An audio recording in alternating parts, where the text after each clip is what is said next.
zabezpečiť, aby sme mohli diskutovať. Dobre?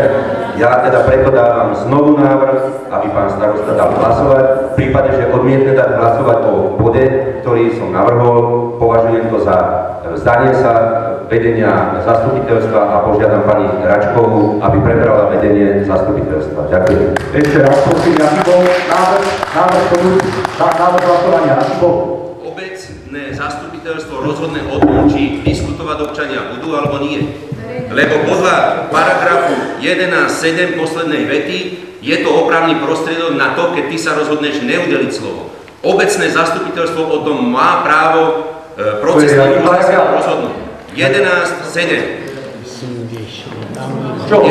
Rokovacieho poriadku obce. Rokovací poriadok není na zákon. Takže dávam hlasovať, kto je za, aby bola občanom udelená diskusia. Prosím, dvihnite ruky. Takže za Račková, Babicová, Cíferský, Hrašná, Táblovská, Kochajda, Konečný, Tomlík. Kto je proti? Kto sa zdržal? Kopecká sa zdržal. Takže obecné zastupiteľstvo rozhodlo, že občania majú právo hlasovať.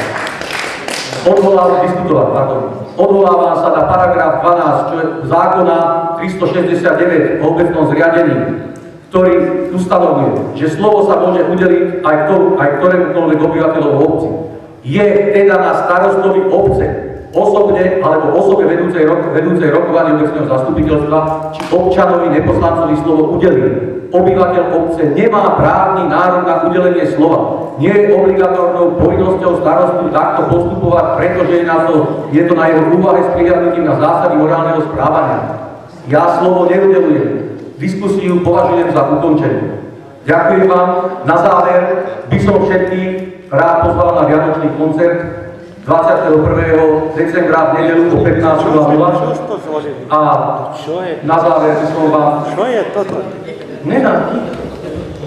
Toto rokovanie obecného zastupiteľstva je ukončené. Môžem sa spýtať ešte k tomu, čo si prečítal. To si citoval zákon, alebo si citoval vyjadrenie prokurátora? To som citoval vyjadrenie prokurátora. Upozorňujem na to, že pán prokurátor není informovaný o tom, že tu existuje nejaký rokovací poriadok, vôbec ho nemal v rukách, preto toto vyjadrenie je zavádzajúce a nepresné a nemôžeme sa ho držať. Keď prečítaš citáciu zákona a tamto bude napísané to, čo tvrdíš, potom môžeme o tom hovoriť.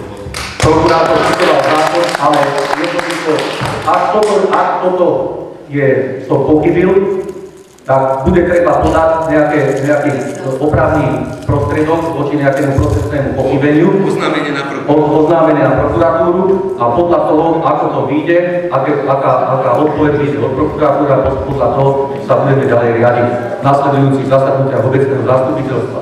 Takže, vážení občania, vážení prítomní, ešte raz, ako som povedal, kto má nejakékoľvek pripomienky písomne, môže sa osobne prihlásiť.